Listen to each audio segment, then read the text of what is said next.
dan salam sejahtera bagi kita semua. Baik, Bapak Ibu guru hebat, terima kasih karena pada kesempatan hari ini sudi kiranya di dalam kesibukan segala aktivitas kita dalam pengisian rapor beraktivitas, kita masih diberikan kesempatan untuk berkumpul di hari ini dalam rangka sosialisasi untuk pengembangan budaya positif yang ada di sekolah kita.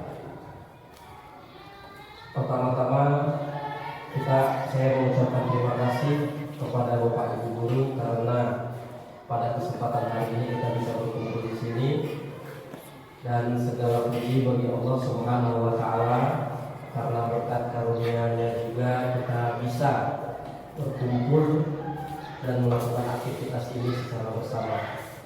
Baik Bapak Ibu sekalian, sebelum kita memulai acara ini, ada baiknya kita melakukan aktivitas doa yang mana semoga apa yang kita peroleh pada hari ini dapat membangunkan kebahagiaan pada diri kita, memberikan kebaikan kepada diri kita, dan kita betul mendoakan seluruh aktivitas serta anak didik kita menjadi orang-orang yang lebih baik. Doa dimulai.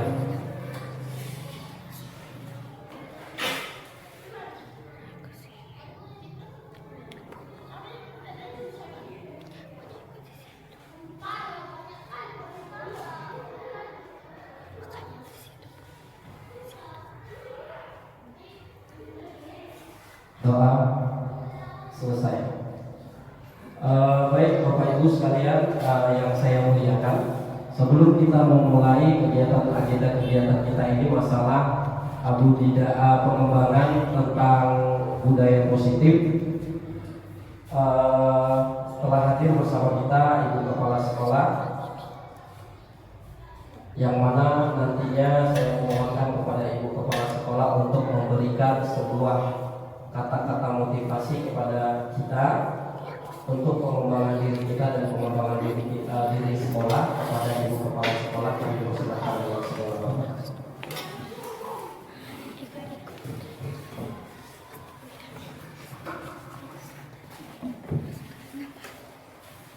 Assalamualaikum warahmatullahi wabarakatuh. Selamat pagi kita semuanya, salam sejahtera. Bersyukur kepada Allah Subhanahu wa taala yang telah memberikan kita rahmat, kesehatan, rahmat, juga itu berkumpul. Juga salam bisa maksud untuk harapkan insyaallah beliau berakhir syafaat beliau.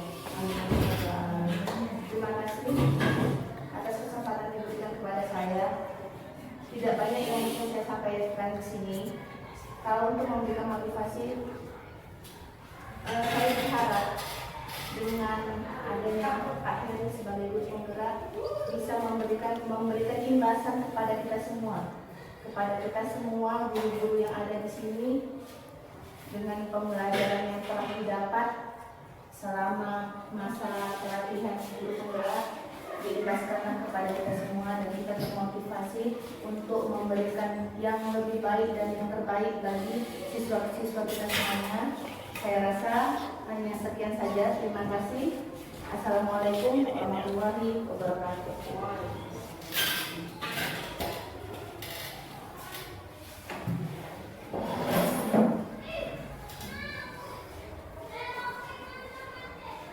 Terima kasih saya ucapkan kepada Ibu Kepala Sekolah. Semoga apa yang disampaikan yaitu memberikan pengimbasan kepada guru-guru dan kawan-kawan yang ada di sini semuanya dapat terlaksana dengan baik. Baik, Bapak Ibu sekalian yang saya muliakan dan saya hormati, pada kesempatan hari ini saya coba untuk menggali beberapa informasi ataupun menyampaikan informasi berkait tentang budaya positif. Sebelum saya melaksanakan kegiatan pemateri tentang budaya positif, izinkan saya memperkenalkan diri sejenak. Yang pertama adalah fasilitator kami. Fasilitator kami adalah Leni Agustina. Beliau adalah salah seorang praktisi pengajar dari SMP negeri di Kota Bengkulu. Jadi alhamdulillah pada kesempatan sekitar 2 bulan yang lalu kami diberikan kesempatan untuk sudah bertemu dan bertatap muka langsung. Kemudian di sini ada pengajar praktek kami.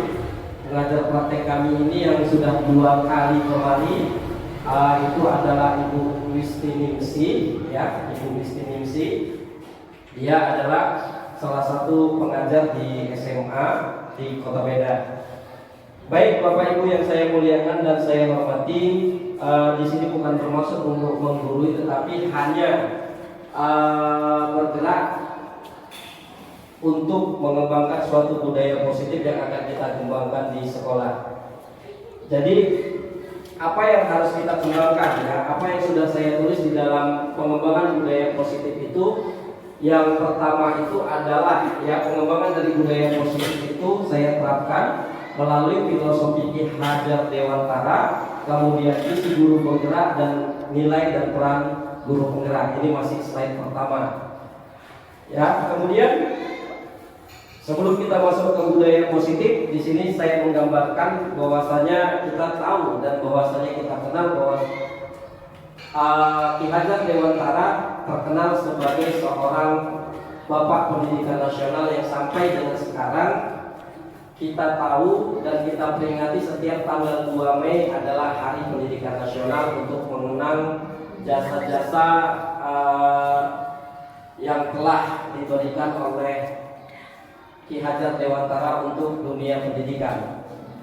Ki Hajar Dewantara pada masa itu berjuang, ya, bukan mengangkat senjata, tetapi dia mengangkat harkat dan martabat pendidikan melalui taman siswa, ya. Kalau sekarang banyak sekolah-sekolah itu yang kita lihat ada TK, SD, SMP, SMA, SMK dan lain sebagainya sampai dengan universitas.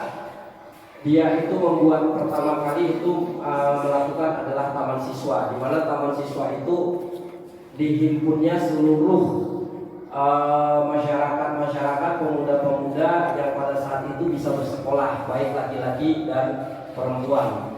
Kemudian setelah itu dia membangun taman siswa dan dikembangkannya hampir ke seluruh pelosok negeri Indonesia. Salah satu filosofi yang saya ambil, banyak filosofi Ki Hajar Dewantara yang sering kita lihat, tetapi yang paling familiar itu adalah Ing Arso Sutulodo, Ing Madyo Mangunkarso, Tuturi Handayani. Saya yakin dan percaya semuanya sudah tahu apa maksud dan tujuan dari Ing Arso Sutulodo, Ing Madyo Mangunkarso, Tuturi Handayani.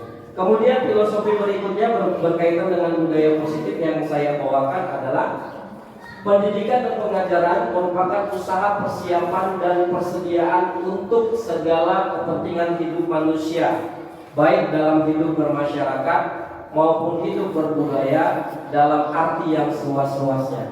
Jadi artinya Bapak Ibu sekalian, pengembangan budaya positif ini bukan hanya berlaku di sekolah, tetapi penerapannya harus kita terapkan atau kita contohkan pertama dari sekolah, ya kan, kemudian dari rumah, ya kan. Tetapi kalau menurut maksud dan tujuannya ini adalah baik dalam hidup bermasyarakat maupun hidup berbudaya dalam arti yang seluas-luasnya. Artinya kalau kita sebagai seorang guru terus mengembangkan budaya positif di sekolah tanpa ada bantuan dari orang di luar sekolah atau keluarga, saya yakin pengembangan budaya positif itu tidak akan pernah berhasil. Ya, sebab ada satu pepatah yang mengatakan bahwasanya rumah adalah madrasah pertama. Jadi artinya rumah kalau tidak mengembangkan sebuah budaya positif yang baik, saya yakin kita sebagai seorang guru pastinya akan kewalahan untuk mengembangkan budaya positif tersebut. Karena seperti itu. Baik, kita lanjut. Di mana budaya positif itu akan saya kembangkan melalui visi guru penggerak atau visi yang sudah saya buat. Ini visi saya buat ini sudah sesuai dengan visi sekolah kita. ya visi sekolah kita, di mana mewujudkan generasi penerus yang berketuhanan Maha Esa, berdaya saing, kreatif, mandiri, serta siap menghadapi era globalisasi. Beberapa waktu yang lalu ada beberapa guru dan siswa yang saya mohonkan untuk mengisi kuesioner, di mana kuesioner tersebut adalah tentang bagaimana perkembangan budaya atau perkembangan yang selama ini saya lakukan di dalam pengembangan selama saya melakukan kegiatan guru penggerak angkatan 10. Di situ banyak komentar-komentar dan ada yang memang membuat jawaban-jawaban yang harus saya siap hadapi.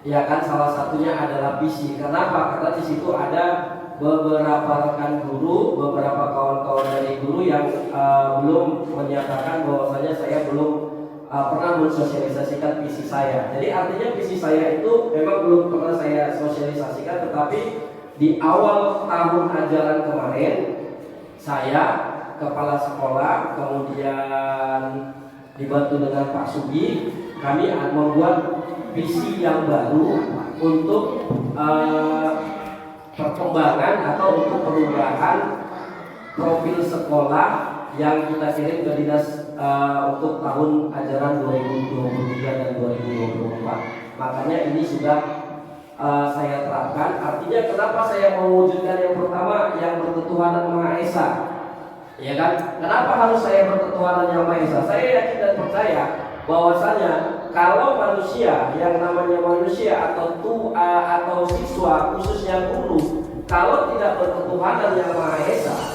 ya, saya yakin semuanya tidak akan pernah memiliki suatu adab ataupun perbuatan yang baik.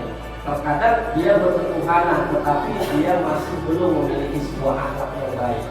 Terkadang dia beragama, tetapi dia tidak menjalankan agamanya dengan baik. Makanya kenapa saya timbulkan berketuhanan yang Maha Esa di awal?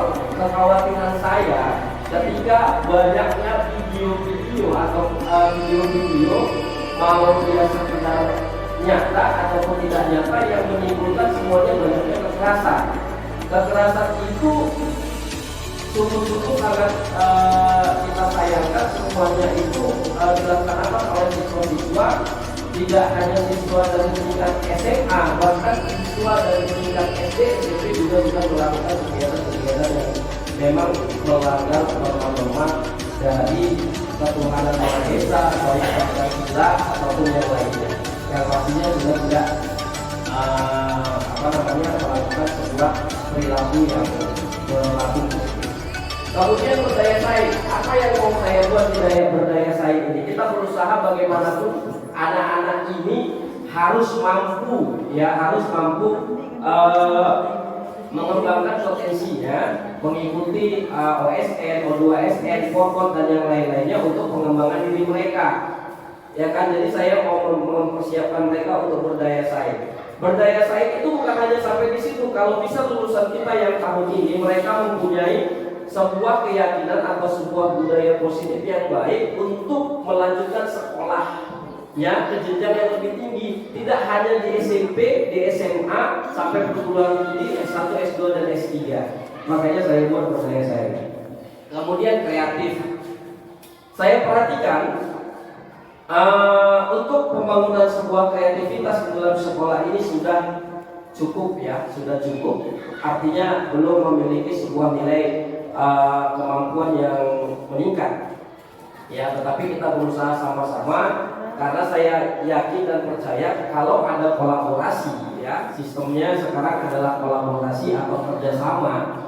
Ya, kerjasama di antara seluruh stakeholder atau guru-guru pengembangan kreativitas ini pasti akan bisa dilaksanakan. Ya, nggak usah yang mahal, yang sederhana aja, yang pastinya bisa membangun. Ya, kreativitas itu bukan hanya dari segi ketika anak berani berbicara ke depan, ketika anak berani melakukan aktivitas, ketika anak banyak kreativitas yang bisa kita lakukan untuk pengembangan siswa kita. Kemudian mandiri serta siap menghadapi era globalisasi. Ya, mandiri. Kapan kita mulai mandiri? Kan gitu. Bapak Ibu sekalian, kemungkinan mandiri itu kalau untuk di tingkat SD itu masih cukup usianya kalau dari segi psikologi di sini kemungkinan mungkin ada Ibu Leni ya. Ibu Leni boleh kemandirian kira-kira karena ibu jurusan psikologi, kemandirian itu di usia berapa Bu? Kira-kira untuk siswa? Monggo Bu. Baik, bismillahirrahmanirrahim. Assalamualaikum warahmatullahi wabarakatuh. Waalaikumsalam warahmatullahi wabarakatuh. Kalau untuk tingkat peserta didik kemandirian itu bisa dimulai dari kelas 1. Nah, itu tahap awal. Namun mungkin untuk tingkat kesulitannya atau tingkat membebani jenis kemandirian itu tergantung di usia peserta didik. Nah, kalau misalnya di kelas 4, kelas 5 mereka bisa disuruh untuk sebagai peserta upacara atau petugas upacara, maka di kelas 1 mungkin belum bisa. Kenapa? Tingkat kemampuan kayak motoriknya, kemampuan mungkin logikanya belum sematang di kelas 4 atau kelas 5. Itu contoh kecil.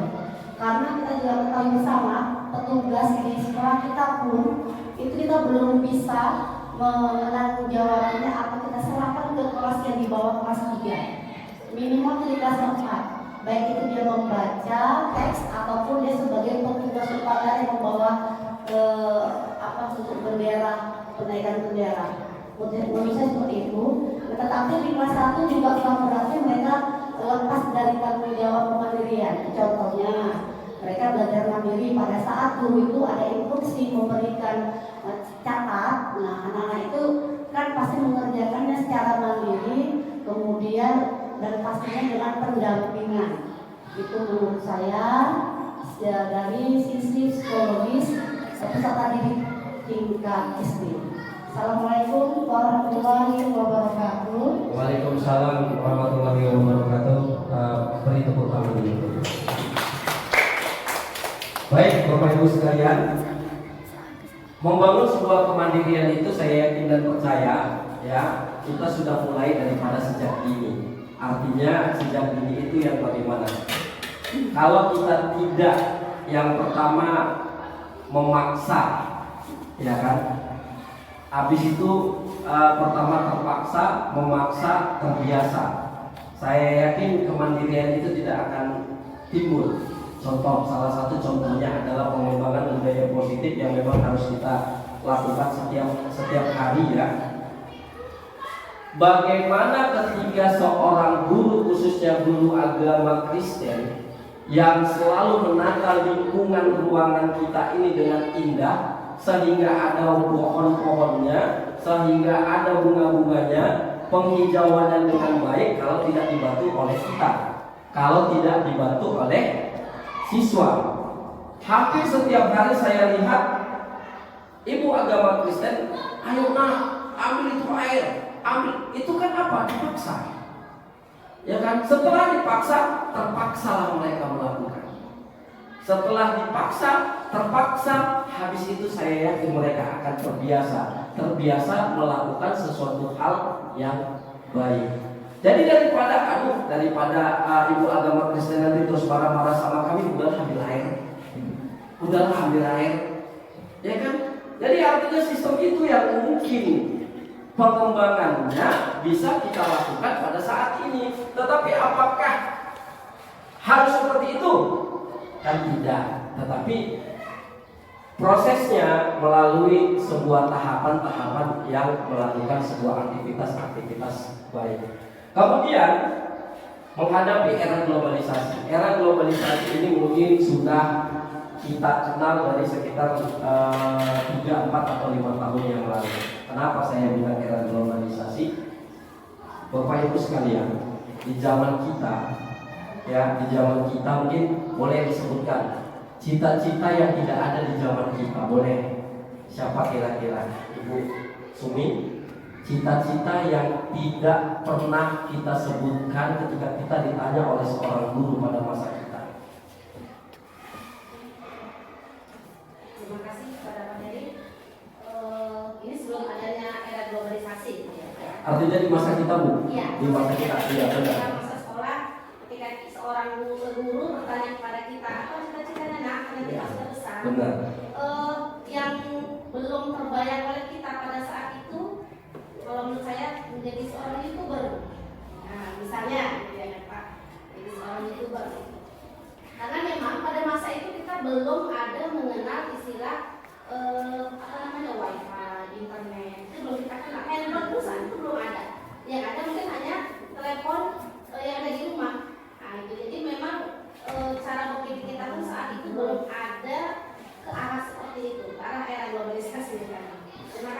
Oke, terima kasih.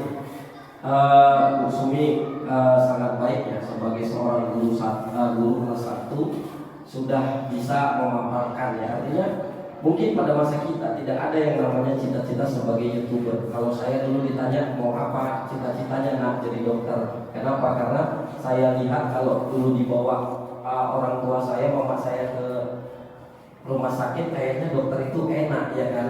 Begitu dulu periksa-periksa pulang dibayar kan gitu. Habis itu saya lihat dulu pada masa saya ada kamera keamanan rakyat ya kan, anak apanya polisi gitu ya kan. Oh enak kali jadi kameranya, oh ini begini, oh ini begini. Saya mau jadi polisi gitu, berbeda-beda. Tapi kalau sekarang zamannya perkembangan era globalisasi adalah ada YouTuber, kemudian blogger, gamers, macem lah pokoknya ya kan, macem. Jadi artinya banyak sekarang yang bisa diciptakan ya kan, yang diciptakan dengan mengembangkan sebuah budaya-budaya yang positif. Jadi Bapak Ibu sekalian, ada filosofi Hajat Dewantara yang memang harus betul-betul kita kembangkan. Didiklah anak dengan tidak meninggalkan kondisi kodrat alam dan kodrat zamannya. Jadi kodrat alam itu yang bagaimana? Kodrat alam itu adalah perkembangan budayanya, perkembangan masa di mana kita harus mengajar mereka, perkembangan di mana apa kebutuhan mereka. Ya, kodrat alam. Zaman, bagaimana zamannya mereka, zaman apa sekarang? Kalau mereka zaman teknologi ya harus bisa kita imbangi dengan teknologinya, kan gitu. Baik Bapak Ibu sekalian, pengembangan budaya positif yang akan kita lakukan itu adalah yang pertama di sini mungkin kita ringkaskan aja. Budaya positif yang pertama itu ya budaya positif perubahan paradigma belajar. Artinya ketika pada saat ini kita sering menjadi seorang komentator, komentator atau sebagai pusat dari ilmu pengetahuan, ternyata menurut Ki Hajat Dewantara pendidikan itu salah. Apa sebab? Karena sebaiknya guru itu tidak harus memberikan materi terus-terusan kepada anak-anak, tidak harus terus belajar di dalam kelas, tetapi nyatanya di dalam lingkungan sekolah ini kita ini belum bisa kita terapkan secara nyata. Harus terus masih bisa kita dampingi. Jadi perubahan paradigma belajar, kita yang biasanya selalu belajar di dalam kelas boleh kita kembangkan di luar kelas. Monggo, mungkin ibu kepala sekolah juga nggak keberatan ya Bu ya, enggak, monggo. Tetapi dengan catatan diperhatikan dengan pandangan dan perhatian yang cukup ekstra. Kemudian dari budaya positif itu nantinya akan berkembang menjadi sebuah disiplin positif. Ya, saya yakin disiplin positif itu nanti akan tumbuh seperti mana nanti sebuah pemahaman, kesepakatan kelas dan keyakinan kelas. Ya, waktu kemarin itu sudah ada pernah salah satu guru kita ibu agama Islam sudah membuat sebuah keyakinan kelas. Ada di kelas 5 untuk PMM-nya itu sudah saya tengok, saya sudah cukup bagus ya, dan bahkan saya sudah menerapkannya di kelas 6 dan ada beberapa yang memang harus disesuaikan dengan kondisi masing-masing kelasnya. Kemudian nilai-nilai kebajikan, nilai-nilai kebajikan ini apa yang harus kita buat kepada anak ya. Nilai-nilai kebajikan kepada anak ini banyak jenisnya, banyak macamnya, bisa kita kembangkan berdasarkan pada kebutuhan belajar siswa, bisa kita kembangkan dengan cara bagaimana kemandirian siswa, bisa kita kembangkan dengan cara bagaimana memotivasi siswa dengan baik. Ya, jadi artinya semua itu harus kita laksanakan, tidak harus jadi, tetapi paling tidak merancangnya terlebih dahulu, kemudian melakukannya menjadi sebuah produk jadi. Kemudian kebutuhan dasar manusia. Kebutuhan dasar manusia inilah yang agak mengembangkannya agak sulit. Apa sebab? Ya, kebutuhan dasar manusia. Ini nanti ada pemaparan di slide berikutnya. Kebutuhan dasar manusia itu artinya setiap kebutuhan yang nanti dituliskan sesuai dengan kemampuan kita. Apakah kebutuhan dasar kita itu sudah terpenuhi sebagai seorang manusia atau belum, dan bagaimana cara menghadapinya. Kemudian motivasi perilaku manusia, artinya segala motivasi yang diberikan baik secara internal maupun eksternal yang sifatnya untuk membangun perilaku positif. Kemudian posisi kontrol guru. Posisi kontrol guru ini biasanya dilakukan ketika guru sedang menghadapi seorang siswa yang melanggar keyakinan atau peraturan sekolah. Keyakinan atau peraturan sekolah. Kemudian jadilah dia nanti keyakinan kelas. Kemudian baru adalah segitiga restitusi. Segitiga restitusi ini adalah ada kaitannya dengan kebutuhan dasar manusia, posisi kontrol guru dan keyakinan kelas. Karena segitiga restitusi ini digunakan untuk melakukan atau mencari fakta kebenaran segala sesuatu tentang tingkah siswa yang sudah dilakukannya di sekolah. Beberapa waktu yang lalu saya sudah melakukan dialog segitiga restitusi. Yang pertama saya panggil siswa kelas 4 yang bernama Robin tentang kalau dia belajar itu selalu tidak mau diganggu, dia harus belajar itu sendiri. Kalau diganggu dia marah kan gitu. Kemudian segitiga restitusi itu juga sudah saya panggil. Yang kedua itu adalah siswa kita yang pertama Saskia, yang dalam seminggu itu bisa 2 atau 3 kali tidak hadir. Ya seperti itu. Untuk video berikut apanya nanti akan saya tunjukkan di lain hari. Jadi sebenarnya apa sih disiplin positif itu ya? Disiplin positif itu adalah sebuah bentuk penerapan tanpa harus melakukan kekerasan. Sepakat nggak ibu, bapak ibu? Disiplin positif. Memang sih tadi artinya yang pertama apa? Yang pertama memaksa, habis itu terpaksa. Yang kedua jadi terbiasa, iya kan? Itu mengembangkan sebuah disiplin positif. Kemudian mengajarkan setiap anak rasa bertanggung jawab terhadap segala tindakan dan perilaku yang telah dibuatnya. Ya, mengajarkan setiap anak rasa bertanggung jawab terhadap segala tindakan dan perilaku yang telah dibuatnya. Artinya ketika dia merasa bersalah, Pak saya salah. Ya, Pak, saya melakukan ini, Bu, saya melakukan ini. Dia berani bertanggung jawab untuk melakukan kesalahannya, membuktikan kesalahannya. Kemudian mengajarkan terhadap anak konsekuensi apabila mereka melakukan kesalahan. Ya.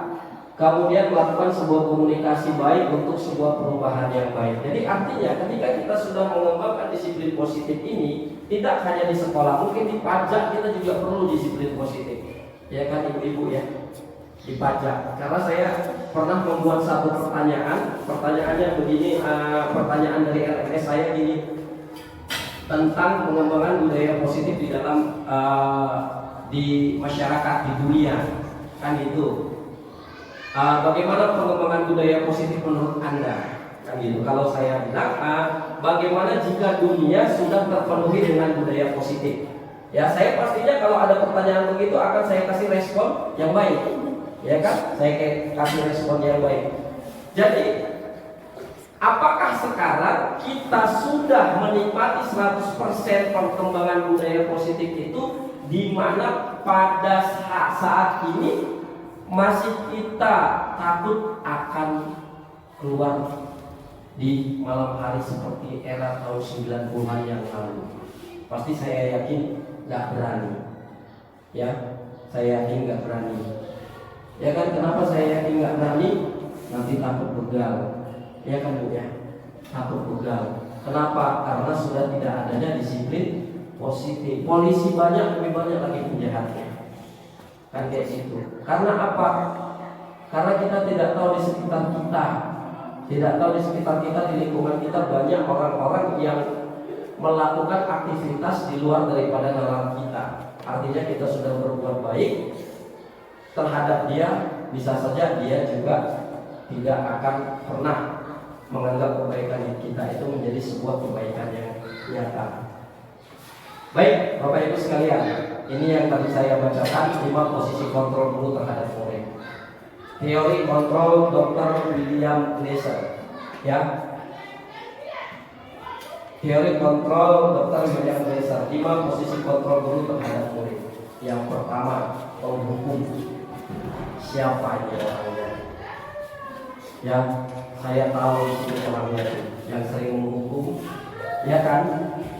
Yang sering menghukum, yang sering marah-marah. Tapi nggak apa-apa, karena itu manusiawi.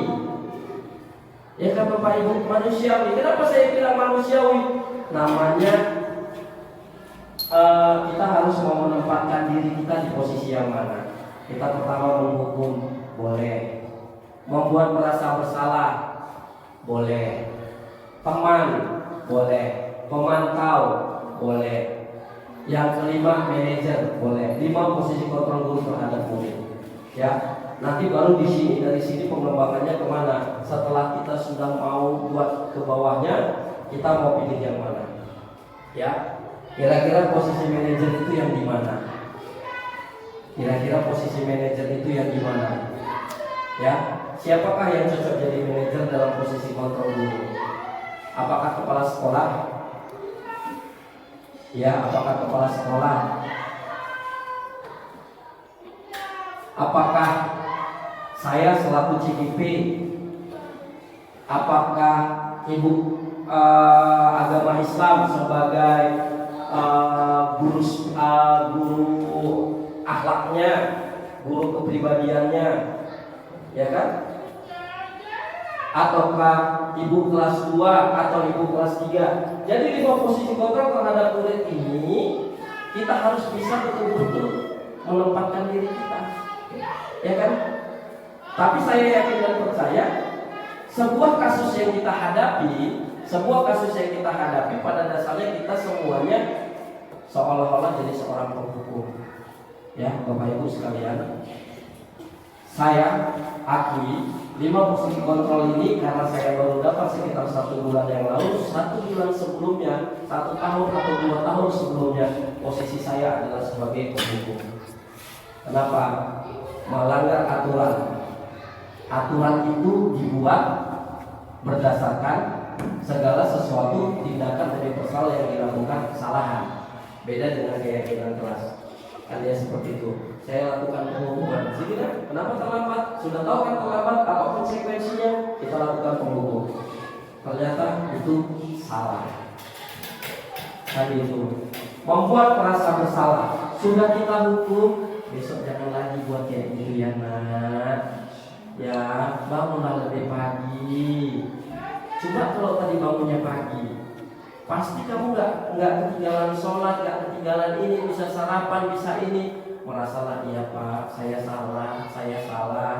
Terakhir main kayak drama. Ya kan, kemudian teman diajak ngobrol, kenapa terlambat? Nah, ada apa masalahnya? Kok bisa begitu kan? Baru yang tampak adalah pemantau. Dia lihat aja di meja piket ada anak terlambat, dilihatin aja. Ya kan? Dilihatin aja. Nggak ditegur, nggak dilaksanakan, nggak diapain. Tapi nanti setelah ada 2, 3 atau 4 kali dia kembali ke mana? Dia hukum. Ini udah Bapak mati, dia udah 3 kali terlambat. Apa lagi konsekuensinya? Baru manajer. Manajer ini yang paling enak. Kenapa saya bilang paling enak? Manajer itu sifatnya adalah seorang yang mengambil keputusan, ya, mengambil sebuah kebijakan. Siapa kepala sekolah? Apakah harus kepala sekolah yang selalu menjadi posisi manajer? Boleh jadi, tetapi guru kelas juga, kalau kita khususnya di SD, harus bisa menjadi seorang manajer. Kenapa? Karena kita yang paling tahu apa kebutuhan siswa di dalamnya. Karena kita yang hampir 5-6 jam langsung bertatap muka kepada mereka, langsung memenuhi apa kebutuhan mereka. Jadi Bapak Ibu sekalian, di dalam pengembangan budaya positif harus kita pahami dulu posisi kontrol tersebut agar kita tidak salah melakukan sebuah aktivitas.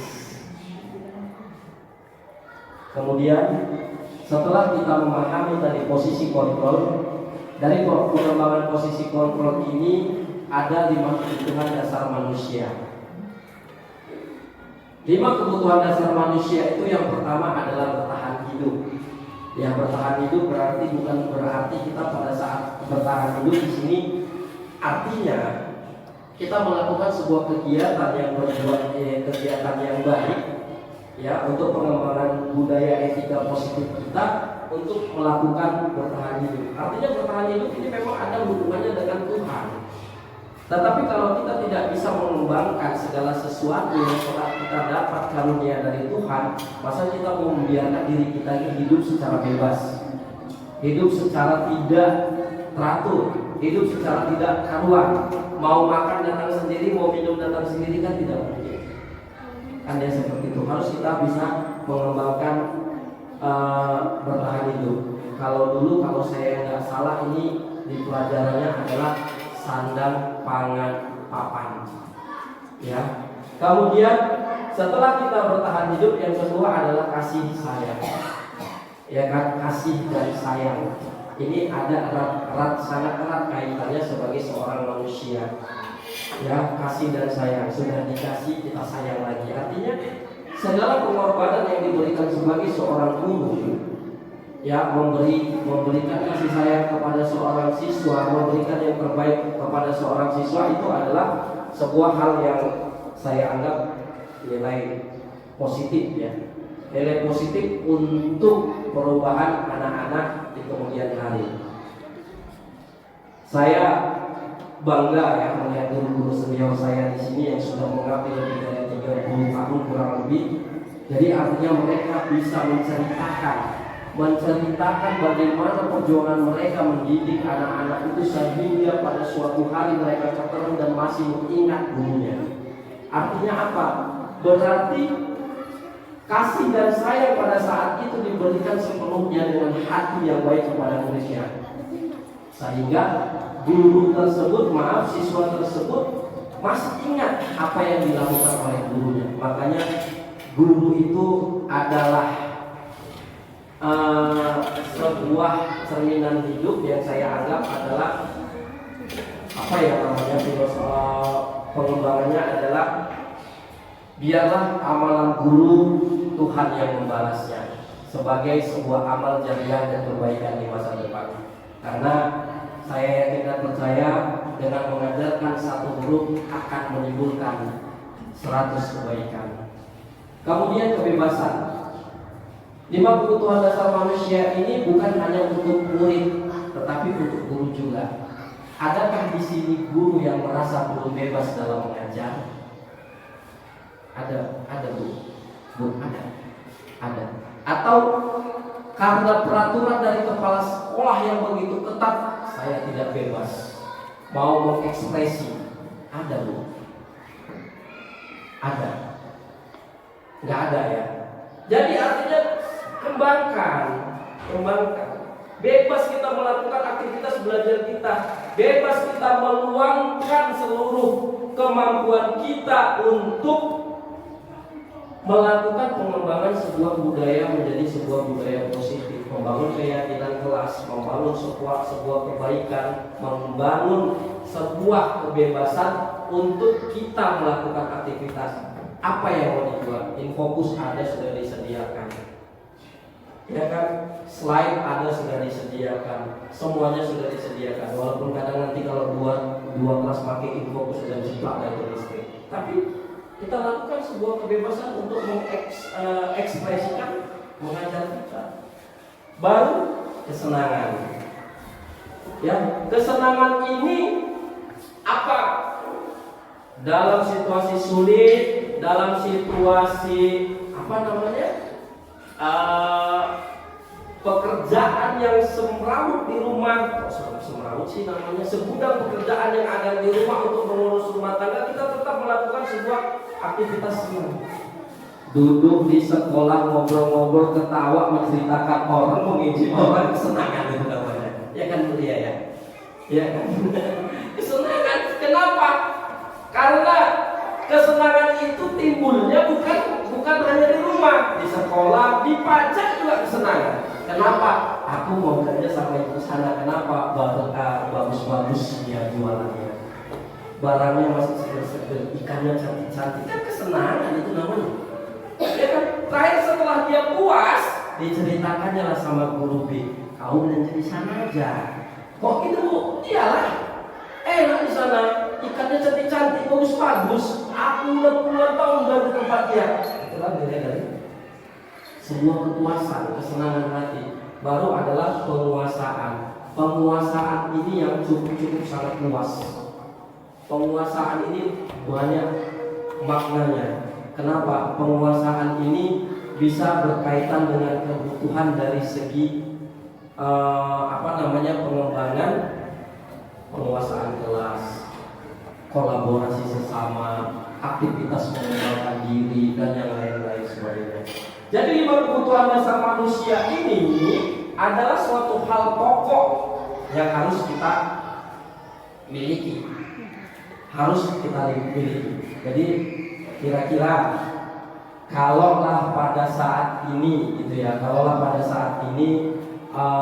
kita tidak memiliki satu konsep, misalnya kesenangan, kira-kira apalah yang terjadi gitu.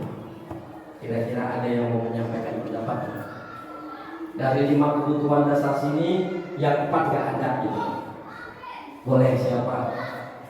Kesenangan. Bu Rizka kayaknya dari tadi saya lihat. Bu Neni tolong apanya Bu Neni minta tadi sama Bu Rizka. Iya, Bu Rizka kayaknya semangat kali ini ya. Silakan Bu Rizka.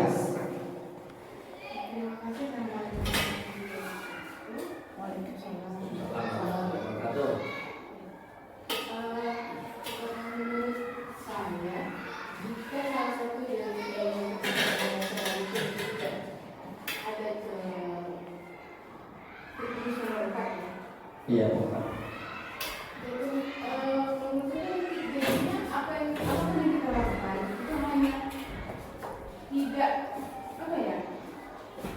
Tidak ada kepuasan dalam diri kita masing-masing.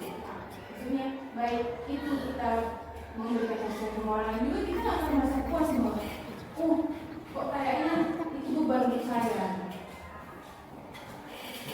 Terus dan itu tadi merasa terbebani, tidak ada keikhlasan dalam hati, dan juga menjadi apa yang saya sampaikan itu kita bisa sampaikan. Jadi artinya kalau 5 kebutuhan dasar manusia ini tidak lengkap, kayaknya makan itu tidak ada rasa asam garamnya ya Bu ya. Betul ya. Karena kalau kepanjangan, kenyambungan tadi kalau kita lebarkan ini nanti sampai dia kebutuhan untuk yang namanya manusiawi. Ini ada lagi di modulnya, cuma saya singkat aja, cukup yang 5 ini. Karena ada nanti kebutuhan untuk jasmani dan rohani, kemudian untuk penempatan dari berpakaiannya dan yang lain. Jadi kalau tidak ada kesenangan dalam sini, ini kita tutuplah kesenangan. Ya mungkin hampa ya. Kenapa? Mau bidi-bidi nggak boleh, mau makan-makan kasih. Jadi di mana? Di rumah aja gitu ya. Karena saya pernah melihat sebuah film ya, trailer. Saya tidak melihat langsung filmnya itu. Mungkin 5 kebutuhan dasar manusia itu dia itu kepingin itu menjadi orang yang banyak duitnya. Seorang gadis desa yang cantik ya, yang pokoknya cantik kali lah pada saat itu di zamannya. Jadi dia berusaha bagaimana mencari seorang pria kaya tampan yang mau menjadi suaminya. Setelah dia dapat, ternyata saking cantiknya wanita itu tadi, dibuatkan sebuah bingkai di rumah ya, di atas mendekati plafon rumah. Istrinya hanya disuruh di situ aja. Kenapa? Demi memuaskan kesenangan dari seorang laki-laki. Apakah yang didapat seorang perempuan? Kesenangan. Iya, kesenangan apa? Kesenangan dia bisa mau melakukan sesuatu. Dia mau makan, makanan itu datang sendiri. Mau minum, datang sendiri. Mau ganti baju, bajunya ada sendiri. Ya kan? Itu kesenangannya. Tetapi setelah 1, 2, atau 3 tahun yang berlanjut, dia merasa kok aku jadi manusia bodoh ya. punya duit banyak, punya suami tampan, kaya raya, aku nggak boleh kemana-mana, di sini terus. Jadi dibuat sebuah pajangan, dia tidak boleh kemana-mana. Jadi inilah dia 5 kebutuhan dasar manusia yang harus kita penuhi. Tidak hanya untuk guru, untuk siswa juga harus kita kembangkan. Apa sebab? Kalau guru tidak memenuhi yang ini tadi, saya yakin tidak bisa kita kembangkan kepada murid. Kan itu, bertahan hidup.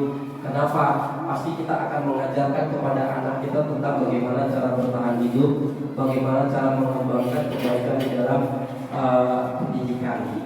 Kemudian kasih sayang, kebebasan, kesenangan dan penguasaan, khususnya di penguasaan dan kasih sayang. Ya, karena anak yang biasanya cenderung banyak saya lihat seperti, mohon maaf, Daniel itu memiliki sebuah kesenangan yang amat sangat, ya, artinya karena di setiap waktu dia itu terus bermain dan bermain, memiliki sebuah kebebasan, tetapi dia tidak memiliki sebuah penguasaan tentang ilmu. Tapi kalau untuk motorik, wah, saya lihat Daniel itu baik, ya. Motorik berarti gerak. Karena saya lihat kalau senam dia goyangannya mantap, ada suruh membuat ngangkat nyiram bunga dia semangat. Artinya ini yang harus kita kembangkan. Baik Bapak Ibu sekalian, sedikit lagi ini nanti akan sama-sama kita buat. Bahwasanya keyakinan kelas itu adalah menumbuhkan ketertiban murid dalam membuat suatu aturan yang mengembangkan disiplin diri. Ya, membangun sebuah keyakinan kelas. Kapan kita membuat sebuah keyakinan kelas? Insya Allah nanti akan kita buat di awal pembelajaran. Ya, keyakinan kelas. Bolehkah kita seragamkan antara kelas 1 dengan kelas 6? Boleh. Tetapi dengan catatan kita lihat kebutuhannya. Keyakinan kelas itu berbeda dengan peraturan kelas, peraturan sekolah. Peraturan itu biasanya dibuat berdasarkan sumber-sumber atau yang kita lihat sebagai tolak ukur sebuah pelanggaran. Makanya ada pepatah dibilang peraturan itu dibuat untuk dilanggar. Tetapi kalau keyakinan itu ada yang sifatnya universal, antara manusia dengan Tuhan. Yakinkah kamu bisa melakukan ini? Yakinkah kamu? Karena kita ada hubungan antara kita dengan yang universal. Sebabnya adalah antara diri kita dengan Tuhan. Kemudian mewujudkan suasana yang berpihak kepada murid. Ini yang agak sulit kita buat. Kenapa kita sulit? Karena begitu kita buat pelajaran yang berpihak kepada mereka itu cenderung apa? Belajarnya ogah-ogahan. Ya, belajarnya semau mereka. Tetapi merancang, memproses sebuah kebaikan, saya yakin dan percaya bisa kita kembangkan secara perlahan. Kemudian menciptakan komunikasi antara guru dan murid. Ya, anak bersalah, kita komunikasikan. Ya, jangan terus kita hukum, kita menjadi manajer, harus membuat suatu keputusan keluar atau tidak. Kemudian membiasakan diri untuk melakukan kegiatan baik yang mencerminkan budaya baik. Ini sudah kita terapkan. Artinya gini, begitu saya masuk sekolah, anak-anak dibiasakan dengan melakukan aktivitas menanam, menyiram, merawat. Jadi artinya kalau kita mau membiasakan diri untuk melakukan kegiatan baik ini, ingat unsur dari merdeka. Ya, merdeka itu yang pertama adalah mulai dari diri. Jadi kita tidak akan pernah mengembangkan budaya positif di sekolah kalau kita gurunya tidak mulai dari diri menciptakan budaya itu. Guru paling enak merintah, tetapi mencontohkan tidak 100%. Sekarang bagaimana kita membangun kolaborasi kerjasama ketika harus mengembangkan diri, mulai dari diri. Kita harus sama-sama, ayo nak, ini kita laksanakan. Karena ibu sudah gak kuat ngangkat air, kamu yang ngangkat, kita bantu siram. Bukan hanya untuk menyuruh, karena kebiasaan itu akan berdampak negatif. Kan dia seperti itu. Kemudian baru untuk Itu untuk mengembangkan dirinya. Baik Bapak Ibu yang saya muliakan, ini adalah pengembangan segitiga restitusi namanya. Coba agak saya jelaskan.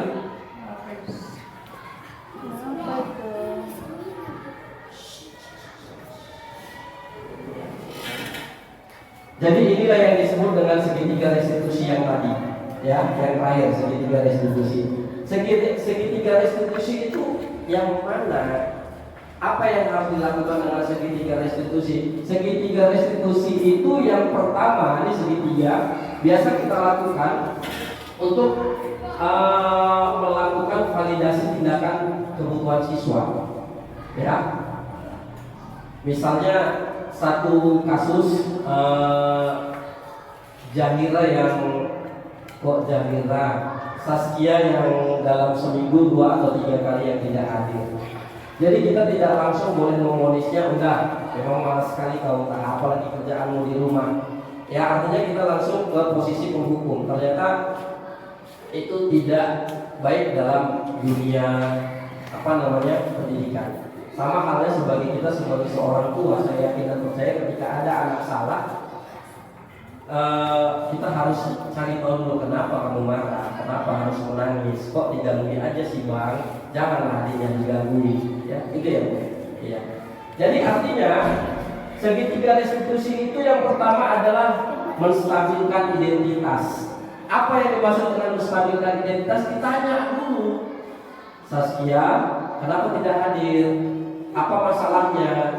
Kok bisa tidak hadir? Masa seminggu itu hampir 2 atau 3 kali tidak hadir? Kemana? Ngapain? Pasti dia akan memberikan sebuah pernyataan yang memang dianggap dia itu ya gaya bahasanya, mimiknya kan kita bisa lihat. Jadi kita buat dia dulu berproses mungkin sebagai teman atau merasa bersalah atau yang lainnya. Silahkan, monggo dari yang 5 kebutuhan dasar tadi. Kemudian setelah dia mengidentifikasi, sudah diinformasikannya, Pak, saya kemarin sakit Pak. Oh ya kemarin sakit. Kalau yang lalu sakit juga, Masa setiap minggu sakit? Enggak Pak, sebenarnya saya di rumah capek istirahat.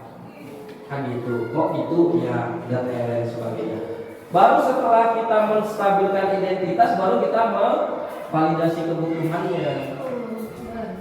Ya. Setelah dia menginformasikan, oh saya sakit. Berarti kan kita sebagai seorang orang tua, kalau anak itu sakit, apa yang kita buat? Ayo nak, udah berobat, udah dimakan obatnya, sudah sarapan dan yang lain-lain. Ya kan? Jadi adalah cara yang lebih efektif untuk mendapatkan apa yang kamu butuhkan. Baru kita membangun menanyakan keyakinan. Menanyakan keyakinan itu ada kaitannya dengan keyakinan kelas tadi. Kamu tahu enggak bahwasanya yang kamu lakukan itu adalah salah? Tahu Pak misalnya. Yang mana? Disiplin Pak. Jadi kalau disiplin, konsekuensi disiplin apa? Saya harus diskorsing Pak 4 hari nggak boleh sekolah misalnya. Karena kan dari sebuah keyakinan akan tumbuh sebuah peraturan. Baru setelah itu kamu ingin menjadi orang seperti apa, baru dikuatkan, dimotivasi. Setelah kita membangun keyakinan kelasnya, kita tanyakan keyakinan kelasnya, menanyakan keyakinannya, baru kita motivasi anak tersebut, ya, motivasi siswa yang sedang melakukan kesalahan tersebut menjadi sebuah pernyataan membangun sebuah motivasi yang baik. Kemudian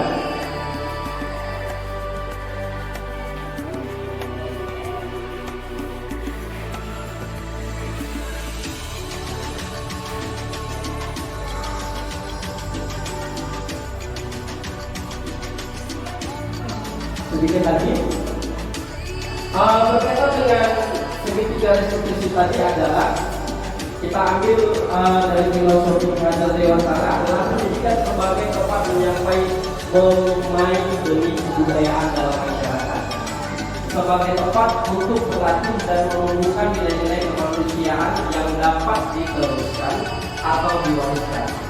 Yayasan Dewantara percaya bahwa untuk menciptakan manusia Indonesia yang beradab, maka pendidikan menjadi salah satu kunci utama untuk mencapainya. Oleh sebab itu, seorang pendidik hanya dapat menuntun tumbuhnya kekuatan kodrat yang ada pada anak-anak sehingga dapat memperbaiki perilakunya. Jadi filosofinya Dewantara ini seperti seorang petani, nggak usah kita seorang petani, gitu loh, yang seorang ibu rumah tangga atau seorang yang gemar menanam, ya pasti dia kalau menanam cabai pasti akan yang dihasilkan adalah cabai. Walaupun di sekitar cabai ada rumput. Menanam bunga pasti yang akan tumbuh adalah bunga. Walaupun di sekitar bunga ada rumput. Jadi artinya seorang guru itu tidak boleh, artinya tidak bisa menuntut anak harus bisa, kau harus seperti ini, atau kakak harus seperti ini. Nggak bisa, nggak boleh. Apa sebab? Karena tugas seorang guru itu adalah menunjukkan nilai kemanusiaan, menuntun, bukan menjadikan. Sebab yang menjadikan itu adalah Tuhan. Yang menjadikan anak-anak itu, yang menjadikan kita sekarang sebagai seorang guru itu adalah Tuhan. Ya kan? Jadi artinya kita harus menuntun tumbuhnya kekuatan kodrat yang ada pada anak sehingga dapat memperbaiki perilakunya. Tugas kita hanya memotivasi untuk memperbaiki perilakunya. Ketika kita mau menyemai menanam cabai tadi supaya kodratnya cabai bisa banyak buahnya, berarti kita harus kasih pupuk. Kita harus cabut rumputnya. Nah, itu kodratnya cabai. Ya, saya pernah ditanya sama seseorang ini, Pak Heri kan guru matematika suka marah-marah enggak? Kalau saya marah-marah sekitar 10 tahun atau 15 tahun saya belum mengajar. Kalau sekarang enggak, saya bilang. Kenapa? Sebelum saya ketemu dengan kodrat ini, pernyataan Yayasan Dewantara, saya pernah membaca sebuah buku yang namanya Tugas Guru adalah sebagai seorang pendidik. Tugas guru adalah sebagai seorang pengajar. Guru tidak bisa membuat anak menjadi pintar sebagaimana yang diinginkan guru, tetapi karena kepintaran itu adalah hidayahnya Allah, karena pintar itu adalah mungkin rahmatan Tuhan yang diberikan kepada Tuhan untuk anak-anaknya. Jadi tugas guru itu adalah membimbing dan mendidik. Ya, makanya saya kebanyakan kalau jadi guru sekarang ketawa-ketawa, senyum-senyum aja, walaupun jengkel di dalam hati, tapi udah biarkan aja. Baik, Bapak Ibu yang saya muliakan, budaya positif merupakan perwujudan dari nilai-nilai universal yang dimiliki seseorang untuk dapat diterapkan dan dikembangkan di lingkungan masyarakat. Agar budaya positif di sekolah penerapannya terwujud dari visi sekolah yang mengandung nilai-nilai kebajikan sesuai dengan tujuan pendidikan nasional yang diharapkan. Sampai di sini kira-kira Bapak Ibu ada yang mau dipertanyakan tentang bagaimana pengembangan budaya positif? Mohon dipersilakan.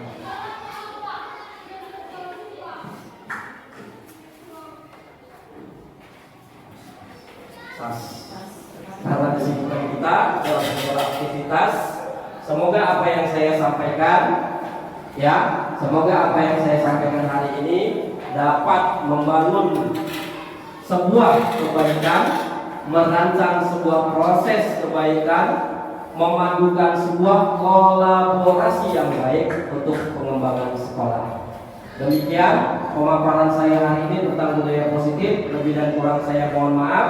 Billahi taufiq wal hidayah. Assalamualaikum warahmatullahi wabarakatuh dan selamat pagi.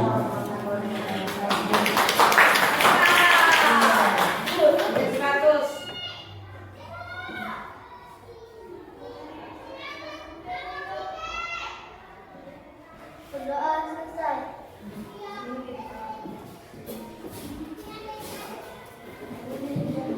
Baik. Baik. Terima kasih Bang Radit sudah membawakan doa pada hari ini. Baik anak-anak Bapak, pada kesempatan hari ini kita akan mengulas tentang keyakinan kelas yang pernah kita buat. Ya, keyakinan kelas yang kita pernah buat. Apakah keyakinan kelas yang kita buat ini sudah terjalani dengan baik? Sudah? Belum? Ada yang bilang sudah, ada yang bilang belum. Kenapa? Yang bilang sudah tadi apa alasannya? Apa alasannya? Sampai bilang sudah. Tunjuk-tunjukkan. Kenapa? Apa? Yang bilang belum di mana? Di bagian mananya? Hah? Iya, baik.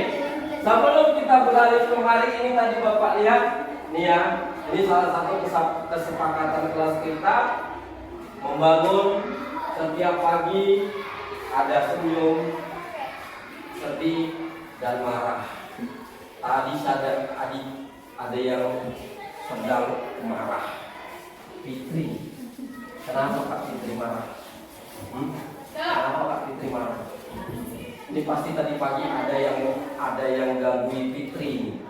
Ya, ya Kak Fitri. Atau tadi di rumah karena kesiangan bangun nggak sholat dimarahi. Jadi pada udah sampai ke sekolah enggak apa namanya? Jadi nggak mood, bahasa gaulnya bad mood. Ya kan, bukan Batman, bad mood, nggak enak hati. Ya Kak Fitri. Iya. Bilang aja nggak apa-apa. Bilang aja. Senyum ya. Bilang aja. Nggak tahu. Oke. Kalau seandainya senyum, menangis dan marah, ya kan? Kira-kira dari keyakinan kelas yang sudah kita buat ini, yang mana yang benar? Keyakinan kelas kita ada disiplin, mengerjakan tugas tepat waktu, tidak berbicara kotor, bersikap sopan, saling peduli dan menghargai, menjaga kebersihan dan keindahan kelas. Ini tadi kita masuk, kita ini gini. Kira-kira keyakinan kelas mana yang kita bangun? Yang mana? Disiplin, bersikap, disiplin, atau bersikap sopan? Bersikap sopan.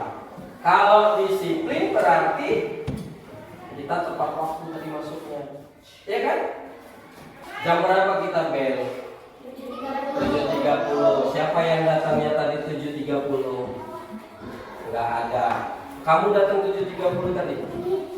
Ya, Marvin. Ya, disiplin itu adalah salah satu pengembangan kemandirian, seperti yang Bapak tadi sampaikan. Kenapa? Kalau kita tidak mandiri dengan mengikuti waktu yang kita buat, maka tidak akan terjadi disiplin diri.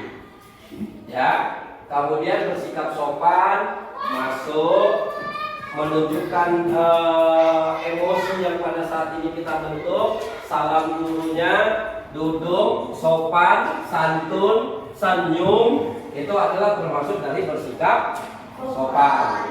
Apalagi contoh dari pengembangan bersikap sopan, ya, membangun budaya positif. Apa itu budaya positif? Nanti kita lihat. Ya, bersikap sopan. Bersikap sopan di dalam kelas apa? Hormati guru. Terus hormati gurumu, sayangi temanmu, itulah tandanya kau murid budiman. Karena kita nggak ada di sini budiman, berarti hormati gurumu, sayangi temanmu, itulah tandanya kau murid hebat, cerdas, baik. Masa nggak pernah dengar lagu kayak gitu di YouTube? Nggak pernah. Jadi kalau nengok HP apa yang dikerjain? Oke, keyakinan kelas, budaya positif, HP. Positif apa negatif? Positif. Di mana positifnya? Negatif. Positif. Ini kita tambah boleh. Positif di mana positifnya? HP di mana positifnya?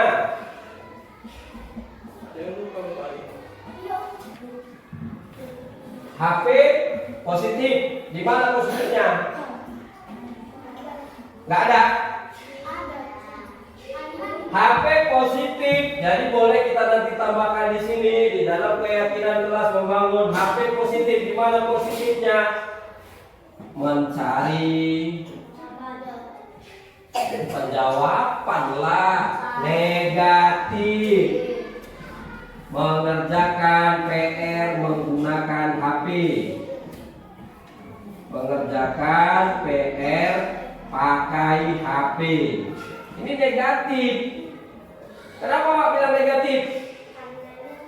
1 kali 2 tambah 3 kurang 6 kali 8 per 2.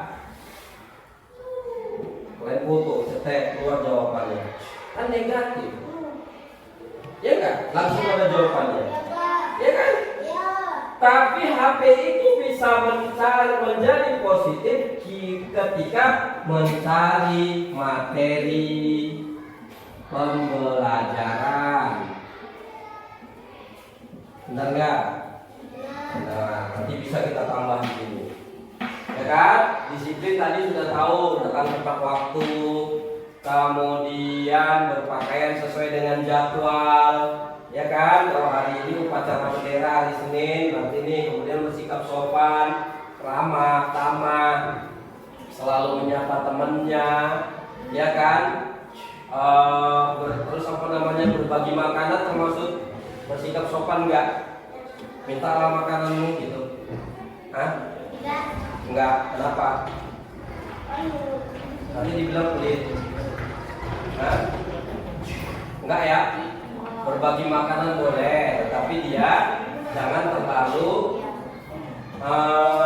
maksudnya jangan terlalu rakus, itu dibilangnya rakus. Mengerjakan tugas tepat waktu itu benar. Salah satunya itu tadi kita boleh mengerjakan tugas itu dengan menggunakan HP karena kita butuh referensi, ya, butuh referensi atau media pengajaran yang banyak. Pak, kami pakai HP di rumah karena di sekolah tidak dibolehin. Ya benar, karena kan masih SD. HP itu tidak ada lagi tanggung jawab sama kalian. Mengerjakan PR di rumah boleh nggak pakai HP? Boleh, apabila di dalam tugas, ya di dalam tugas itu, di dalam PR itu tidak ada materinya di buku. Contoh gini, waktu kita belajar ANBK, ini kan kelas ya, kelas 5 kan ANBK. ANBK itu semua materinya berkaitan dengan literasi, ya kan, soal-soal yang apa namanya soalnya panjang kali. Sementara buku untuk ANBK itu kita di perpustakaan sangat sedikit, ya kan, untuk membahas itu. Boleh kami belajar lewat HP? Boleh, silakan. Makanya waktu itu diajarkan, oh ini jika seperti ini jawab soalnya, ini jawabannya. Jika seperti ini jawabannya, soalnya ini jawabannya. Begitulah kemarin kita laksanakan, ya karena ya, oke. Itu mengerjakan tugas tepat waktu. Sekarang saling peduli dan menghargai itu tadi. Saling peduli dan menghargai. Woi, kita uangnya 1000 kenapa? Aku belum lapar. Beli roti. Boleh nggak? Boleh. Bagi makanan boleh. Yang nggak boleh itu adalah merampas makanan, mencuri makanan. Itu tidak boleh. Ya kan? Jadi kalau kamu sudah peduli sama temanmu, berarti kamu sama dengan menghargai temanmu. Kamu sudah peduli, ya, sudah peduli, sudah sayang, ya kan? Berarti kamu juga dalam kategori sudah menghargai. Coba tunjukkan salah satu lagi contoh dari keyakinan kelas kita ini tentang menghargai di dalam kelas. Ayo, selain yang Bapak bilang tadi. Yo. Menghargai di dalam kelas. Apa dia kira-kira salah satu contohnya lagi? Apa nak? Kan tadi udah Bapak bilang, menghargai teman itu termasuk adalah peduli, berbagi makanan, kasih pinjem pulpen, kasih pinjem pensil. Pak, saya nggak punya pulpen, masa nggak punya pulpen minta sama bapaknya, udahlah terpaksa bapaknya kasih duit 2.000, sana pergi beli pulpen, ya kan? Sana pergi beli buku kalau nggak punya buku, tapi nggak apa-apa, bapaknya ikhlas, ya gurunya ikhlas untuk memberikan segala sesuatu yang terbaik. Kenapa? Kalau bapak tidak peduli sama kalian, bagaimana kalian mau membangun kepedulian di antara sesama kalian? Ya kan? Pak Heri aja dipinjemi pulpen nggak dikasih, Pak Heri pelit. Kan gitu nanti jadinya. Pak, bapak nyuruh kami peduli. Kami boleh pinjam pulpen, bapak dipinjemi pulpen nggak ada. Ya kan? Ya kan, benar nggak? Jadi artinya kembali ke bapak. Bapak memberikan contoh terbaik, berarti kalian juga memberikan hasil yang baik. Oke, salah satu setelah kita peduli, kita menghargai. Apa salah satu menghargai, salah satu lagi pengembangan budaya positif tentang menghargai di dalam kelas? Apa? Tidak mengejek teman, termasuk peduli dan menghargai. Terus apa lagi? Bully, tadi tentang bully ya. Terus apa lagi? Mana? Hah? Apa lagi? Yang paling sekarang berdampak, yang paling sekarang dekat sama kalian adalah perbedaan iya. Perbedaan agama. Ya kan? Menghargai perbedaan agama. Ada nggak di dalam kelas ini yang memaksakan kalian harus tahu lebih bagus masuk agama? Ada nggak? Nggak ada. Ada Aminah? Nggak ada. Tena? Nggak ada. Jadi artinya di dalam peduli itu dan menghargai timbul yang paling dekat sama kita ada menghargai perbedaan agama. Ya kan? Sebab agama itu mengajarkan semuanya kepada kebaikan, keyakinan. Ya kan? Ada nggak agama yang mengajarkan keburukan? Nggak ada. Ada adikku? Nggak ada. Ya kan? Orang Muslim melakukan ibadahnya, puasa, kemudian sholat 5 waktu. Karena waktu puasa kemarin Bapak tengok waktu pas puasa menghargai yang non Muslim, yang Kristen, melakukan aktivitasnya sendiri, yang Muslim melakukan aktivitasnya sendiri. Makannya sembunyi-sembunyi. Kami guru di dalam kantor saling menghargai. Pak Heri minta maaf ya, saya sarapan, oh iya Bu, Bapak puasa, oh nggak apa-apa. Setelah lepas puasa ada puasa lagi, ya kan? Pak Heri puasa, iya. Saya makan nggak apa-apa Bu, silakan. Kan nggak mungkin Bapak larang, ya kan? Itu adalah untuk menghargai. Jadi yang paling dekat adalah perbedaan agama. Jadi nanti apapun bentuk agamanya, agama yang diakui apa? Islam, Kristen, Buddha, satu lagi Kristen Katolik dan Kristen Protestan.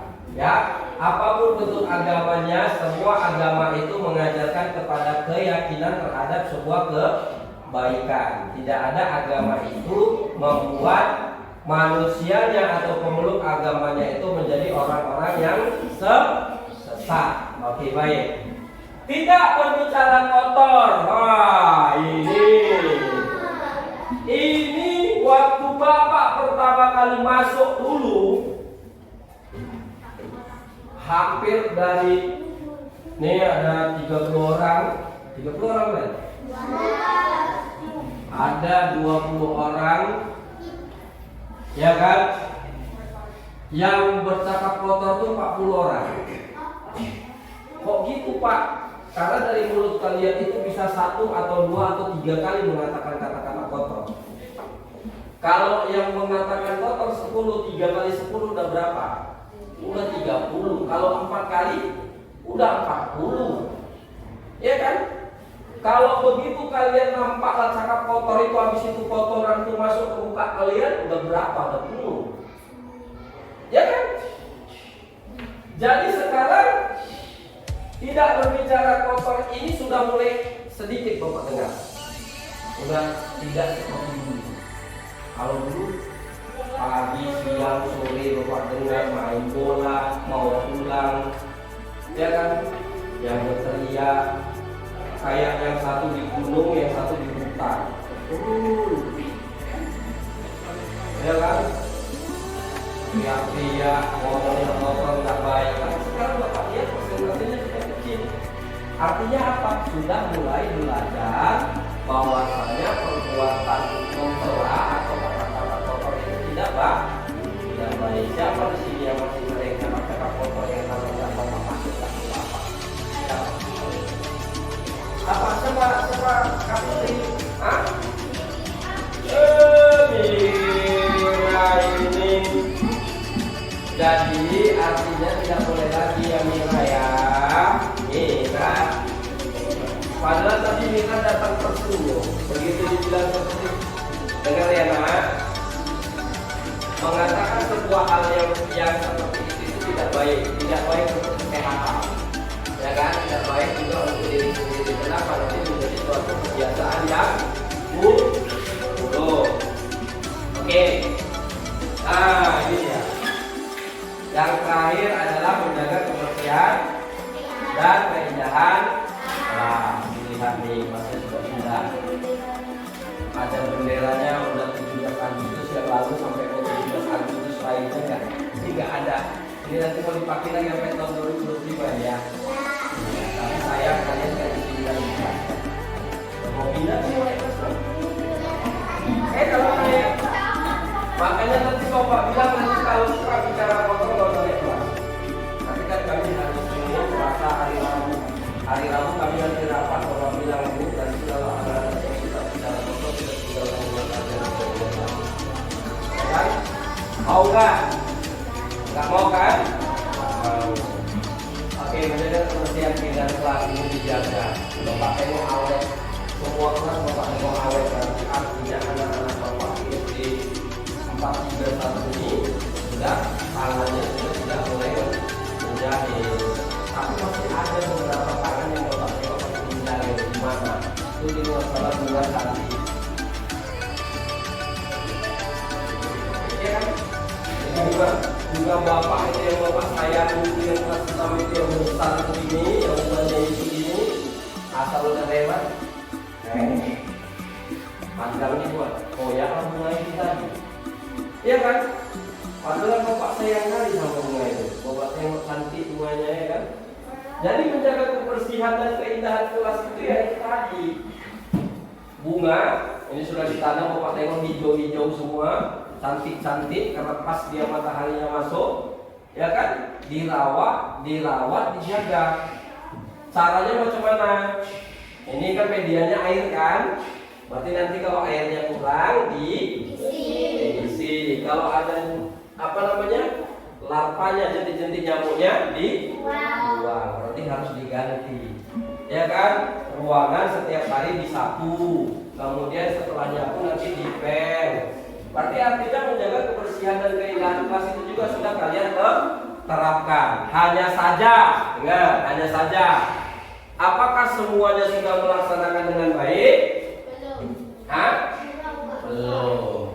Kenapa Bapak sepakati yang dibilang sama Fitri?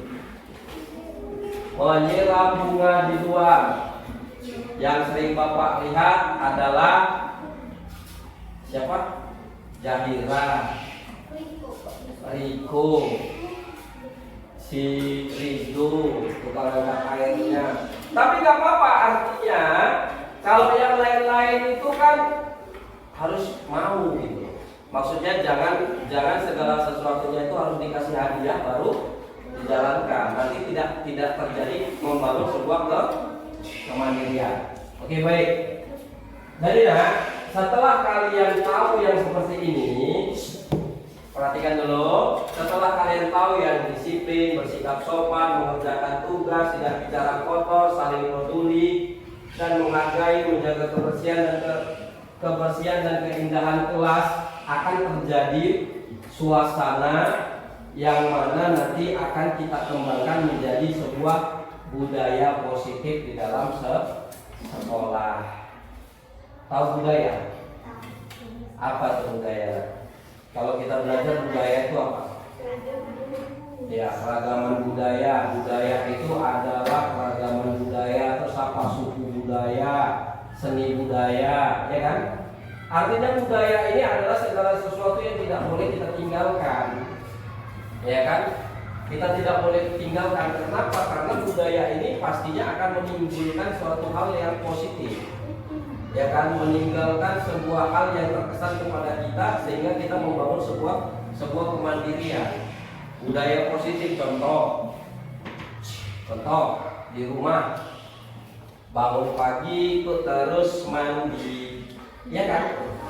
Terus tidak lupa menggosok gigi, kemudian Habis mandi ibu tolong ibu membersihkan tempat tidurku.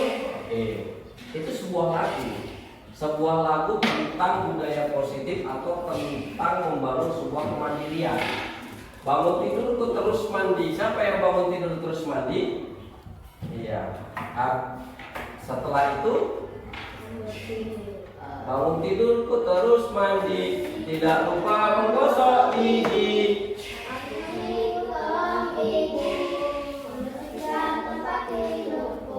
Itu adalah lagu yang membangun sebuah kemandirian. Siapa yang tadi pagi tambah salam, cium, bagus. Karena apa? Ketika kita melakukan aktivitas membangun sebuah kemandirian, akan terjadi sesuatu hal yang baik, ya kan? Mungkin itu aja yang Bapak dapat sampaikan tentang membangun sebuah keyakinan kelas menjadi sebuah budaya positif untuk kita, ya, untuk kita pribadi. Sebab kalau kita tidak mulai dari diri kita untuk melakukan sebuah pengembangan positif, maka kita tidak akan merasa nyaman, tidak akan merasa suka, atau tidak akan merasa betah di dalam suatu lingkungan, khususnya pada saat kita belajar. 1-2 pertanyaan. Oke. Kira-kira jika kalian hadir ke sekolah, tetapi dari sepanjang masuk gerbang sampai dia menuju kelas, kalian dilihat di gini aja, betah nggak di sekolah? Enggak ya, serem, ya kan? Sekolahnya serem. Mau nggak sekolah di sini? Assalamualaikum warahmatullahi wabarakatuh. Selamat pagi, salam sejahtera bagi kita semua. Yang saya muliakan ibu-ibu kepala sekolah sekomplek Parkit, yang saya muliakan bapak ibu guru sekomplek Parkit, yang saya hormati dan saya sayangi, dan juga saya muliakan adalah anak-anak kami satu komplek Parkit, yang mana nantinya akan menggantikan kedudukan dan posisi bapak ibu yang ada di sini. Pertama-tama yang paling utama, marilah kita panjatkan puji syukur kita kehadirat Allah Tuhan yang Maha Esa, karena pada kesempatan hari ini, di pagi ini, di tanggal 10 Juli yang mana nantinya akan diberikan di sore nanti diberikan surat pengumuman kelulusan untuk abang-abang kalian di kelas 6. Jadi kita tetap diberikan kesehatan, kesempurnaan, rezeki oleh Tuhan Yang Maha Esa sehingga kita dapat masih berdiri di sini dengan kokoh dan tegak untuk menghadapi paparan sinar matahari yang begitu sejuk di hati. Kemudian salawat merangkaikan salam kita hadiahkan kepada junjungan kita Nabi besar Muhammad SAW, karena beliau khususnya untuk umat muslim, beliaulah yang membawa kita dari zaman jahiliyah menuju zaman yang pada saat ini kita bisa nikmati ya, menjadi zaman yang baik, kemudian zaman yang penuh dengan teknologi canggih. Anak-anak kami yang Bapak muliakan, abang dan kakak calon penerus bangsa, tidak banyak yang ingin Bapak sampaikan dalam pertemuan kita hari ini. Yang pertama berkaitan dengan Pancasila, yaitu sila pertama. Apa bunyinya? Apa bunyinya? Ketuhanan Yang Maha Esa. Apa sih ketuhanan Yang Maha Esa itu? Apa? Di undang-undang tadi dikatakan ada bacaannya ketuhanan Yang Maha Esa. Di Pancasila disebutkan ada ketuhanan Yang Maha Esa. Di janji siswa tadi di awal ada ketuhanan Yang Maha Esa. Apa sih maksudnya? Ayo apa? Hah? Ayo, jangan kaku-kaku, sebutkan. Ayo, apa itu ketuhanan Yang Maha Esa? Hah? Apa? Oke, saya ganti sedikit. Apa fungsi agama pada kita? Ayo, apa fungsi agama pada kita? Apa fungsi agama pada diri manusia? Ayo cepat angkat tangan. Angkat tangan. Nanti ada yang mencatat namanya, Bapak kasih hadiah. Ayo. Bapak hitung sampai 5. 1, 2, 3, 4, 5. Hadiah enggak jadi. Ada yang jawab? Ayo, apa fungsi agama? Apa fungsi agama? Ya. Apa? Apa? Nggak tahu. Pak, Silakan. mengatur kehidupan. Hah? Mengatur Mengatur. Mengatur apa? hidup kita. Apakah apa bang? Mengatur hidup kita. Mengatur hidup kita. Fungsi agama mengatur hidup kita. Salah apa benar? Salah. Ya, ayo yang betul yang mana? Ayo cepat. Pancasila satu ketuhanan Yang Maha Esa. Apa fungsinya? Diam. Apa fungsi agama? Mengatur. Salah. Kok salah? Hah? Oke, baik. Kita jelaskan. Ada yang lagi yuk? Satu orang lagi. Boleh. Satu orang lagi. Nggak ada. Dari sana nggak ada yang mau. Jangan malu. Abang yang angkat tangan? Enggak. Oh bukan, bulet dia rupanya. Tadi pagi belum sarapan mungkin ya. Yang sebelah sana? Nggak ada. Ini yang sebelah sini. Yang sini yang PPIP. Biasanya kalau yang di sebelah sini PPIP itu pejabat, kasih tribun dia. Ya kan? Ya. Baik. Kenapa harus ketuhanan Yang Maha Esa? Yang pertama, karena cita-cita dari dibentuknya Pancasila itu adalah yang pertama kita bertuhan, beragama. Agama itu apa? Itu tadi dibilang kawannya sana, mengatur diri. Kalau kalian beragama, benar nggak kalian diatur diri kalian? Contoh pertama, sebelum makan apa yang harus kita lakukan? Berdoa. Siapa yang nyuruh?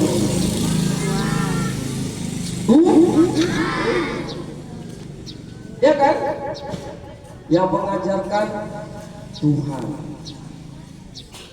Apalagi misalnya belajar mau belajar setiap hari, sebelum belajar kita melakukan doa. Siapa yang nyuruh? Iya kan? Berarti artinya berketuhanan yang Maha Esa itu adalah segala sesuatu yang diatur untuk kebaikan manusia, kebaikan diri. Mau jadi orang hebat nah, siapa yang mau jadi tentara, jadi polisi, jadi guru? Cepet angkat tangannya lah, angkat tangan nggak bayar kok. Jajan nanti di depan baru bayar. Siapa yang mau jadi tentara? 1, 2, 3, 7 orang. Yang mau itu 8. Yang mau jadi polisi, 300 orang. Yang mau jadi guru 200 orang. Ya kan? Yang mau jadi-jadian. Ada? Iya, ada yang mau jadi-jadian. Iya. Jadi dokter, ada? Jadi YouTuber. Oh, ada yang mau jadi YouTuber. Ya kan? Mau jadi pengusaha. Ada. Banyak kali lah cita-citanya. Yang sana tadi mau jadi dokter, semuanya mau. Jadi artinya, dengar, kalau kalian mau menjadikan sesuatu impian atau cita-cita kalian itu dari yang Bapak sebutkan tadi satu persatu, apa yang harus dilakukan? Apa yang harus dilakukan? Belajar. Jadi belajar itu, itu abang-abang di sana yang agak kepanasan. Dengar, belajar itu supaya kalian tidak jenuh, libatkan sama Tuhan. Ya Tuhan, aku hari ini mau belajar. Kasih aku kesempatan ya Tuhan, biar ilmu ini kuperoleh dengan baik. Jangan nanti kamu disuruh belajar udah capek kamu nangis. Ada yang seperti itu. Udah belajar capek nangis. Udah lama nggak mau lagi lah belajar. Capek kali. Ada? Nggak ada? Malu. Bu, ada nggak kayak gitu bu anak-anak kita bu, bapak? Ada. Malu. Ya. Setelah kita nanti membangun ketaatan atau ketuhanan kita Maha Esa di dalam diri kita, tumbuhlah nanti secara langsung, secara otomatis itu adalah sebuah kemandirian. Apa tuh mandiri? Apa mandiri? Boleh hidup dengan apa tadi nak? Nggak ada, tadi ada sebelah sini mandiri. Mandiri itu bukan mandi sendiri. Ya, apa itu mandiri? Hidup tanpa bantuan, hidup sendiri, berarti kamu di hutan. Ya kan? Mandiri itu berarti kamu sudah melakukan kebiasaan-kebiasaan itu secara sendiri teratur, tanpa harus dibantu orang lain secara keseluruhannya. Ya, kok gitu Pak? Contoh ya, mau pergi ke kamar mandi, ke toilet, mau buang air besar, karena pakunya yang naruh orang besar nggak nyampe, celananya berserak semua. Perlu bantuan orang lain nggak? Perlu, Pak, Bu, celananya nggak sampai gantunginya, ya kan? Iya. Kemudian Bapak lihat di dalam kelas ini, di teras-teras yang di sebelah sana itu banyak semuanya bunga. Harus disiram. Iya. Kalau kita tidak membangun kemandirian untuk menyiram bunga itu, berarti gurunya tiap hari menyuruh ya. Iya. Kemandirian. Di dalam belajar kita memiliki sebuah kemandirian yang baik, ya kan? Ya, salah satu contohnya apa kalau kemandirian belajar di dalam kelas? Apa contohnya? Apa? Mengerjakan tugas piket Iya. Pokoknya melakukan kebiasaan-kebiasaan baik. Iya kan? Iya. Siapa yang tadi pagi sudah menyapu kelas? Nggak ada. Ada. Siapa yang tadi pagi sudah menyiram bunga di depan kelasnya? Nggak ada. Siapa yang tadi pagi begitu bangun tidur membersihkan tempat tidurnya, narik spraynya, menyusun rapi bantalnya? Hah? Ada? Ya, banyak. Ya, karena Bapak pernah ya, ya, karena dari hal sekecil apapun membangun sebuah kemandirian itu harus dimulai dari diri. Contoh, tempat tidur itu kalau di rumah itu sendiri apa berdua apa bertiga sama abang sama kakaknya atau sama adiknya? Sendiri, berdua, ada yang bertiga, ya. Jadi kalau kalian mau hidup tertib, mau hidup disiplin, yang pertama kali harus dilakukan adalah bangun tidur, bersihkan tempat tidur, habis itu mandi, terus sarapan, terus supaya membangun kemandirian yang baik. Baru memberikan salam kepada orang tua, mohon izin kepada orang tua, Mak, Pak, hari ini awak sekolah, doakan awak menjadi orang yang baik. Mendoakan cita-cita saya menjadi ya tercapai. Jadi artinya segala sesuatu, ingat nak, tanamkan disiplin diri kepada diri kalian, libatkan segala sesuatu itu kepada ketuhanan yang Maha Esa agar terjadi sebuah kemandirian yang baik. Satu lagi, bully. Apa tuh bully? Hah? Iya, bully itu mengejek. Bully itu bahasa apa sih? Hah? Apa bully? Bully itu benda apa makanan? Benda. Kalau bully benda berarti yang tadi pagi dimainkan di situ yang bulan kecil-kecil tuh ya? Hah? Iya, mantap. Itu namanya guli G. Kalau bully B-U-L-L-Y, ya kan? Bahasa gaulnya adalah ngenyek, atau ngejek. Ngenyek itu bahasa gaulnya, ngejek. Ini sering kali Bapak lihat, mau di sini, mau di sono, sering Bapak lihat, ya. Diawali dari main. Aku ecek-ecek aja ya Pak, tapi tersinggung dia sama aku. Jadi ku hantam lah dia. Nah, tengok itu, baru dibilang, ya kan? Ecek-ecek aja ku Pak. Sengaja ku ginikan. Rupanya dia nggak terima. Dipukulnya ku balik. Nggak terima ku Pak, ku pukul balik. Udah berantem. Terakhir gurunya naik tanduknya. Marah gurunya. Nah, baru kental. Ya kan? Ya apa enggak? Iya.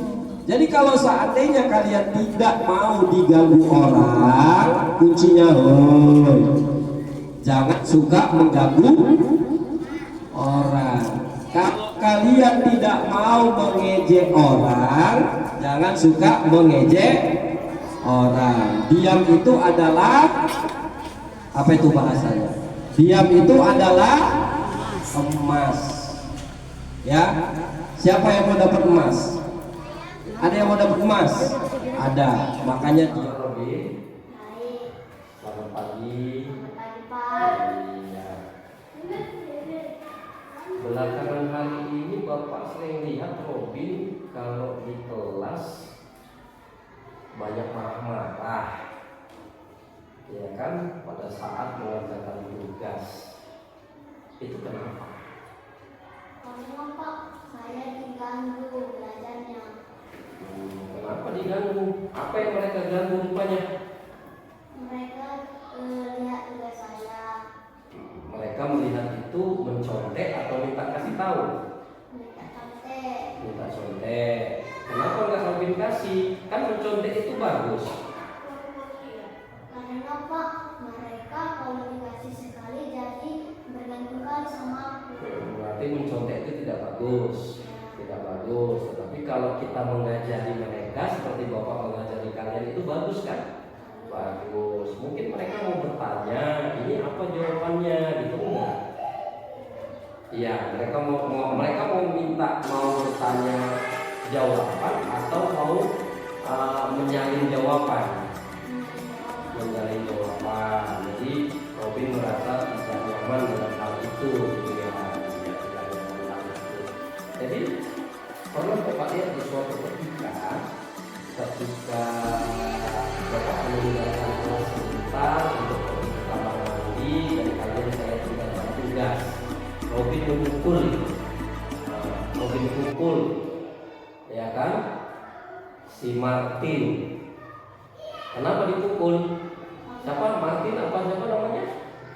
Rafael. Ya, si Rafael dipukul. Kenapa dipukul Rafael? Karena dia meminta aku, jadi aku nggak terima.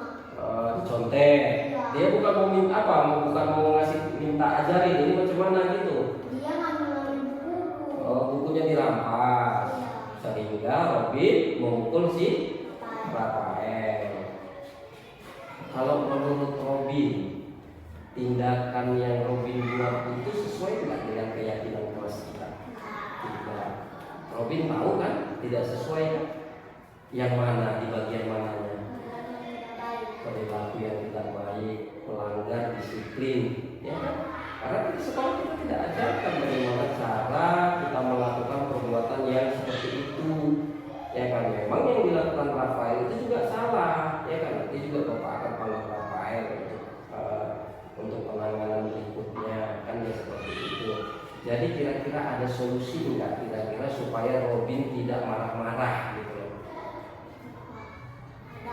Apa solusinya? Solusinya saya belajar di samping Bapak supaya tidak diganggu sama yang lain. Jadi selalu belajar nanti di samping Bapak. Ya, Terus nanti kalau yang lain ikut juga gimana? saya pun pergi juga, kalau mereka di depan aku belakang. Berarti kan artinya Robin memiliki solusi untuk menjaga dirinya, ya kan? Robin memiliki solusi untuk bagaimana supaya tidak diganggu, kan ya seperti itu. Jadi Bapak harapkan Robin itu tidak perlu lagi memukul seperti itu. Kalau seandainya memang Robin tidak nyaman dengan keadaan mereka, Robin cukup bilang sama Bapak, Pak, mereka mengganggu saya. Pak, mereka ini melakukan tindakan yang saya tidak suka. Cukup seperti itu aja lapor, jangan memukul. Bisa? Bisa. Jadi kalau bisa harus bisa berbuat ya. Terima kasih ya Robinnya atas waktunya. Allahu Akbar.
Kesempatan hidup